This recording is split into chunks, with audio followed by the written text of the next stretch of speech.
Olá pessoal, sejam bem-vindas de novo aqui ao canal. O assunto de hoje é a frutose, porque já faz algum tempo que muitos indivíduos, muitas pessoas sem conhecimento vêm praticando o que nós chamamos de terrorismo nutricional, ou seja, falando que não devemos comer fruta ou então devemos diminuir muito esse consumo, que a frutose é extremamente prejudicial à saúde. Então, nós vamos desmistificar esse assunto, eu vou explicar para vocês. Esse canal nosso aqui, que é um canal direcionado à sua saúde, à saúde da sua família, onde eu quero trazer mais informações essas com embasamento científico, informações sérias a respeito da nutrição. Então eu peço a você que, se você não está inscrita ainda aqui no canal, se inscreva. Ao final do vídeo, deixe o seu curtir, marque o sininho para receber novas notificações e vamos alcançar um maior número de pessoas, porque afinal, nutrição e saúde são coisas sérias e são assuntos que devem ser falados somente por profissionais que tenham propriedade, ok? Então vamos ao assunto de hoje. Então esse vídeo é para desmistificar essa questão toda que envolve a frutose. A frutose é um veneno para a saúde, é para a gente entender. Eu quero passar informações para vocês, entender quando esse açúcar realmente se torna um perigo para a nossa saúde, né? E nós precisamos aqui falar no metabolismo dessa frutose. Infelizmente, eu vou ter que falar um pouquinho em bioquímica. Pois bem, as pessoas têm ficado com muito medo, com muito receio em consumir frutas e até mesmo em beber o suco da fruta natural. E nós precisamos entender em que contexto isso pode vir a ser um problema para a nossa saúde. Mas afinal, o que é frutose?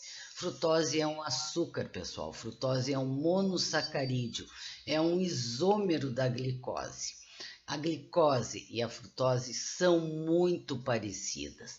Ambas são feitas, né, são formadas por 6 carbonos, 12 hidrogênios, 6 oxigênios, enfim, mas elas têm uma isomeria de estrutura química diferentes.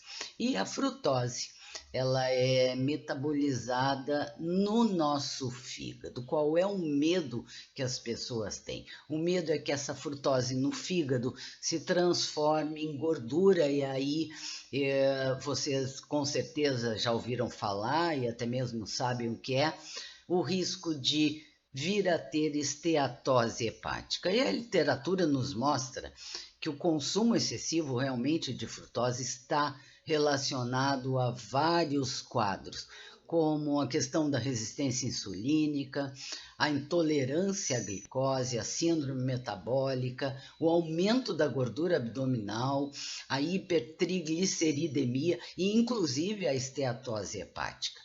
Porém, nós não podemos fazer terrorismo nutricional. Nós precisamos separar, nós precisamos entender que uma coisa é um nutriente e outra coisa é o alimento, que além desse nutriente específico, possui inúmeros outros nutrientes. Então, o pensamento que algumas pessoas têm pode sim, faz algum sentido, mas não é assim, como é que eu vou dizer, não é para sair divulgando isso, porque faz sentido no momento em que existe um contexto bem específico. Bom, nós sabemos, e eu já falei em vários vídeos aqui, que a glicose, aquela glicose que nós consumimos através da nossa alimentação, ela é a nossa principal fonte de energia. E para que essa glicose se transforme em energia, ela precisa entrar na célula, entrar através da membrana plasmática. É preciso haver, então, uma que nós chamamos de difusão facilitada. Inicialmente, quando a gente consome alimentos, essa glicose fica por um tempo na nossa corrente sanguínea até que ela se transforme em energia, mas ela precisa entrar na célula do nosso músculo esquelético, do nosso músculo cardíaco, nas nossas células hepáticas, nas células do nosso cérebro e inclusive também no nosso tecido adiposo. Mas não é tão fácil, são vários processos que acontecem para isso. E abrindo um parêntese aqui, de novo relembrando que o nosso cérebro utiliza a glicose como principal substrato energético. Pois bem, essa glicose, vamos colocar assim, essa glicose precisa adentrar a célula. E para que isso aconteça, existem proteínas transportadoras. Na verdade, existem 14 isoformas transportadoras e elas têm sido foco de estudos, né, justamente porque para caracterizar os fluxos dessa glicose, tanto nas situações fisiológicas como nas situações também fisiopatológicas. Pois bem, a célula, então, dentro das células, existe uma proteína transportadora de glicose. Essa proteína nós chamamos de GLUT, né? E eu aqui não vou me referir, obviamente, às 14 GLUTs, né, que existem. Vamos falar basicamente de duas delas, que são a GLUT4 e a GLUT2. Essa GLUT4, ela é, vamos dizer assim, ela é um transportador insulino sensível, insulino dependente. Ela precisa da insulina, né? A GLUT4, ela precisa captar a glicose para que ela entre nas células, mas ela é mediada pela insulina. E no tecido muscular esquelético, nós temos a expressão dessa GLUT4, como nós temos também a expressão dela no tecido adiposo, né? E quando essa, por exemplo, abrindo um parêntese aqui, quando no tecido adiposo essa expressão da GLUT4 está reduzida, existe uma associação com a obesidade e também com o desenvolvimento da resistência insulínica. Por quê? Porque nas células do nosso tecido adiposo, 95% do conteúdo celular é justamente dessa GLUT4, dessa proteína transportadora. Um outro órgão também, onde existe a expressão da GLUT4, é o coração, né? E, pois bem, vamos adiante. A GLUT2 eu não vou entrar em detalhes aqui, porque realmente não interessa a vocês. Pois bem, nós temos o fígado. O fígado é composto por células chamadas hepatócitos. E ali, o que se expressa é a isoforma da GLUT2, responsável no fígado pelo influxo do substrato, tanto no período pós-prandial e pelo efluxo também da glicose no período pós-absortivo e até mesmo no jejum. No nosso pâncreas, onde ocorre, né, a secreção de insulina, também existe a expressão da GLUT2, dessa transportadora de glicose, cuja alta capacidade de transporte permite que as elevações de glicose plasmática se reflitam em variações paralelas na concentração intracelular dessa glicose, assim garantindo o quê? Uma resposta secretória proporcional às variações plasmáticas, mas eu acredito que vocês não tenham entendido muito até aqui. Então, resumindo para vocês, a glicose precisa ser transportada por uma proteína transportadora, e eu aqui me referi a GLUT4 e a GLUT2. A GLUT4, ela precisa de insulina. A GLUT2 também precisa de insulina. Mas temos uma diferenciação aqui. Eu me referi à glicose, agora eu vou me referir à frutose. Existe uma especificidade, porque essa glicose, essa frutose, aliás, ela não precisa de insulina e ela pode também, e ela é usada também, assim como a glicose, como fonte de energia, né? A frutose vai ser absorvida no intestino, transportada, né, às células através da GLUT5. E essa mesma frutose, ela é captada pelo fígado, né, através da GLUT2. Então, assim, a frutose também precisa entrar nas células deste fígado, aonde dentro da célula ela recebe, eu sou obrigada a falar aqui, pessoal, ela recebe fosfato e aí se transforma em frutose 6-fosfato e ela vai ser, a partir daí, usada como fonte de energia. E não só ela vai se transformar na síntese dos ácidos graxos, não só ela vai virar necessariamente a gordura, porque nem toda frutose que chega no nosso fígado vai virar gordura. Essa frutose é também usada e pode ser também usada como energia, ela pode se transformar em energia. Mas ela pode, Ana, e você me pergunta, mas ela pode sim virar gordura? Sim, pode, mas não é um processo simples de acontecer. Veja só como a natureza, a criação é sábia, né? No fígado já existe uma enzima que é a isomerase.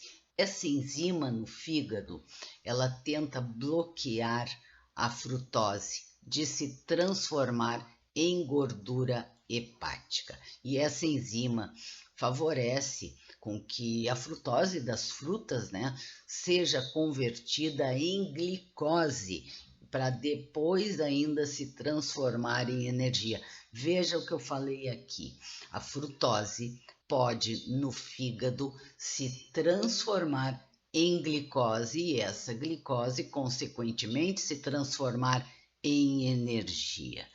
Bom, essa situação se torna diferente se a pessoa, por exemplo, além de consumir, ter uma alimentação muito hiperglicídica, consumir muita frutose. Aí essa é a situação específica. Esse é o perigo, é onde mora o perigo, é o excesso. O metabolismo da frutose, ele é perigoso, sim, ele é mais perigoso do que o da glicose, porque não existe um controle pelas vias metabólicas do fígado. Bom, apesar de também essa glicose, que ela também pode se transformar, também pode gerar gordura, só que o metabolismo da glicose tem um certo grau de controle, né? Por mais que o excesso dessa glicose seja perigoso. Ambas, na verdade, não são convertidas tão facilmente em gordura como as pessoas acham, tanto a glicose quanto a frutose. Mas, como eu disse, sempre depende do contexto. É importante, por exemplo, me referindo aqui à alimentação, né, às frutas mais especificamente, nós avaliarmos o índice glicêmico, a carga glicêmica, né? Mas Nutri, aí vocês podem me perguntar, mas Nutri, quando que essa frutose vai se transformar em gordura hepática? Quando que ela vai ser perigosa à nossa saúde? Como eu falei, em um quadro de excesso de glicose pelo consumo, somado ao excesso de consumo de frutose.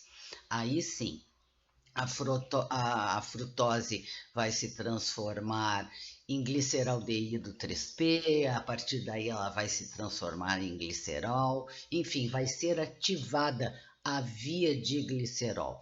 E lembrem que, falando em glicerol, nós falamos em gordura, falamos em ácido graxo, falando em ácido graxo, nós nos remetemos aos triglicerídeos. Sim, gordura, os triglicerídeos, e eles são compostos. O triglicerídeo em si é composto por ácido graxo e por glicerol. O que vai acontecer então? Muito glicerol, muito ácido graxo, e aí sim há o risco, né, de desenvolvermos a esteatose hepática. Mas vamos falar agora mais direcionada à questão da alimentação, vamos falar um pouquinho sobre a indústria alimentícia. Nutri, aonde eu encontro frutose na indústria alimentícia? Pessoal, nos adoçantes artificiais, né? Eles usam frutose, a indústria usa frutose justamente para aguçar as nossas papilas gustativas, né? Papilas essas da ponta da língua, né? Onde que nos conferem o paladar doce. Também nas farinhas, nos sucos de frutas artificiais, ou seja, aqueles produtos de padaria, aquelas farinhas, aqueles produtos açucarados, né?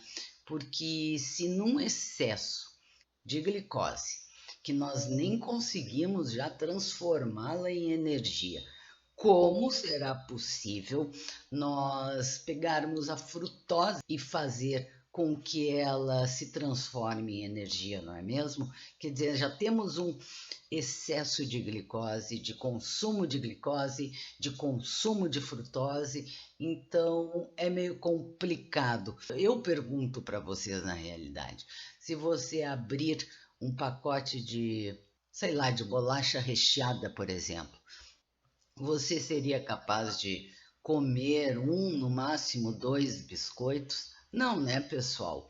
E então, assim, os produtos esses que eu falei, esses de padaria, esses industrializados, eles, no geral, sim, eles usam frutose como aditivo. Bom, e as frutas, Ana? As frutas também se diferem, né? Se diferem quanto à carga glicêmica e quanto ao seu índice glicêmico. O que é carga glicêmica? É quanto a fruta nos dá de açúcar. E o que é o índice glicêmico? O índice glicêmico, ele nos dá a velocidade de conversão desse açúcar em glicose, né? O pico, sabe quando nós nos referimos a pico de glicose, principalmente na questão da resistência insulínica, então nós temos que saber diferenciar a carga glicêmica das frutas do índice glicêmico dessas frutas. Por exemplo, uma fruta que foi muito falada, né, nessa época desse terrorismo nutricional é a melancia, né? Mas nós temos que saber que, apesar da melancia ter um índice glicêmico alto, a carga glicêmica dela é baixa. Por quê? Porque a base da melancia é a água, né? Temos frutas que nós podemos comer sem preocupação, né? Então não podemos jamais generalizar. E quais são essas frutas que nós podemos consumir sem nos preocuparmos? São as frutas vermelhas, o morango, o mirtilo, o goji berry, a framboesa, a mora, por exemplo.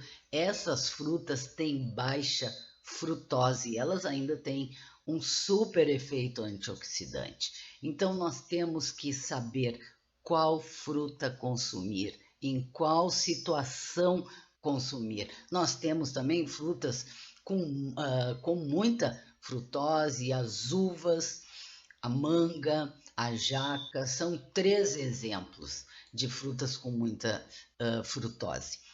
E aqui eu abro uma dica para vocês, né? Comer uma fruta durante o dia, por exemplo, num lanche da tarde, comer um abacate, um pedaço de abacate, né? Porque o abacate é uma sugestão, porque o abacate é uma fonte de gordura boa e o abacate tem pouca frutose, né? Uma outra questão, as pessoas demonizaram muito a laranja. Gente, nós temos que ver o contexto. Por exemplo, eu vou aqui dar uma dica para vocês. Se você vai fazer um suco, por exemplo, usando 3 laranjas médias ou laranjas pequenas, laranjas de 100 gramas cada um, você vai ter de 13 a 14 gramas de frutose. E você nem vai absorver 100% dessa frutose, porque parte dela já vai até se perder no bagaço. Isso com relação ao suco de laranja. Um copo de suco de laranja com 3 laranjas não vai aumentar o seu risco, não vai te conferir um excesso de frutose. Da mesma maneira que comer a laranja, né? Porque o risco da laranja, por exemplo, o risco de aumentar muito a frutose, né? E consequentemente essa frutose vir a se transformar em gordura, pessoal, vocês teriam que comer, por exemplo, umas 28 laranjas de 100 gramas cada uma. Quer dizer, quem faz isso? Né? Então, assim, não podemos generalizar, né? E aí você pode me perguntar, ok, Ana, mas quanto é esse excesso de frutose? Bom, para uma pessoa sedentária, uma pessoa que não tem uma atividade física, uma pessoa que passa muito tempo do seu dia em casa ou na frente do computador, enfim, uma pessoa sedentária. Numa dieta considerada com 2.000 quilocalorias, por exemplo, se nós tivermos 25% desse valor calórico total de frutose, ou seja, umas 125 gramas de frutose, que daria mais ou menos umas 500 calorias, 25% já seria um excesso, né? No sedentário, 100 gramas de frutose aumenta os riscos metabólicos, né? Mas tá, Ana, quantas frutas consumir ao dia? Pessoal, pode ser de 4 a 5, a 6, a 7, que seja cerca de 25 gramas de frutose por dia. E combinar também, você pode combinar frutas, né? Desde que você sempre tenha atenção ao que eu falei, ao índice glicêmico e à carga glicêmica das frutas, para que você faça uma escolha assertiva, né? E combinar, por exemplo, essas frutas com castanhas, com granola, com grãos, né, com gorduras boas, e não, por exemplo, combiná-las com mel, né? E lembrando, pessoal, que mesmo as frutas tendo, eu vou me referir aqui mais especificamente à laranja, que foi o que eu acabei de falar, as frutas tendo fibra, esse teor de fibra, ele não anula o efeito da frutose. Então, resumindo aqui para você, consumir em excesso a frutose em excesso através das frutas não é fácil, né? E não é com suco de laranja, com algumas frutas durante o dia que isso vai acontecer. Os prejuízos desse excesso são relacionados aos produtos industrializados, o que é muito mais fácil de se conseguir através deles. Como eu falei anteriormente, eu duvido que alguém abra um pacote de bolacha recheada e consiga comer uma, duas unidades. Não consegue. Então é muito mais fácil você exagerar na quantidade de frutose através do consumo desses produtos industrializados. Lembrando também, né, pessoal, que o próprio açúcar de mesa, que muitas pessoas usam no seu dia a dia para adoçar um café, enfim, ele é composto por sacarose e frutose. Então, é mais um item a ser considerado, esse açúcar de mesa. E eu acho, na realidade, um absurdo condenar as frutas, né? Porque nós temos nas frutas inúmeros nutrientes benéficos à nossa saúde, nós temos inúmeros compostos bioativos, nós temos flavonoides, nós temos as vitaminas, os minerais, as próprias fibras, né, que exercem efeitos protetores do nosso organismo. Inclusive, ajudam a reduzir o excesso dos radicais livres que nós produzimos. Então, nós precisamos, pessoal, ter uma dieta completa, uma dieta equilibrada. E aqui eu deixo no ar uma pergunta para você. Por que comer fruta após a refeição? Você acha que precisa? Na sua refeição você já não teve uma quantidade suficiente de carboidratos complexos que vão se converter em glicose? Então pense bem. Pessoal, encerrando o assunto, existe o risco da esteatose hepática? Existe. A frutose pode se transformar em gordura no fígado? Pode. A glicose também pode. Cada uma tem a sua via.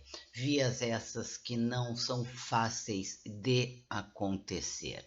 Mas quando esse risco acontece, quando nós temos esse risco, quando esse risco é aumentado no excesso, num contexto de já termos uma dieta hiperglicídica e colocarmos ainda mais frutas que são ricas em frutose nessa dieta, né?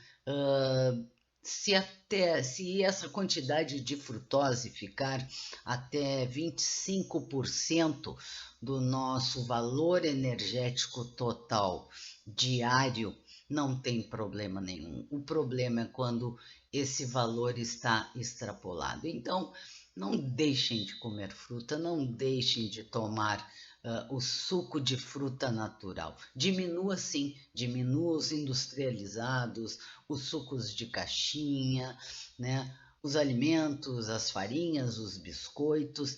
Preste atenção, né? Diminua também a quantidade de mel, do adoçante, do seu açúcar de mesa, inclusive, e não podemos abrir mão do consumo das frutas, ok? Ficamos por aqui, eu espero que eu tenha me feito entender e vamos acabar com esses mitos. Nós precisamos, pessoal, nutrição e saúde são assuntos sérios. Nós precisamos ouvir as explicações e as opiniões de quem realmente, do profissional que realmente é capacitado e habilitado para dar essas informações a nós, ok? Nos vemos num próximo vídeo. Não esqueça de deixar o seu like aqui, de se inscrever no canal e de compartilhar o vídeo para mais pessoas, porque o meu intuito é alcançar mais pessoas. Vamos falando sobre saúde, sobre emagrecimento, sobre nutrição, ok? Nos vemos no próximo vídeo. Obrigada pela companhia de vocês.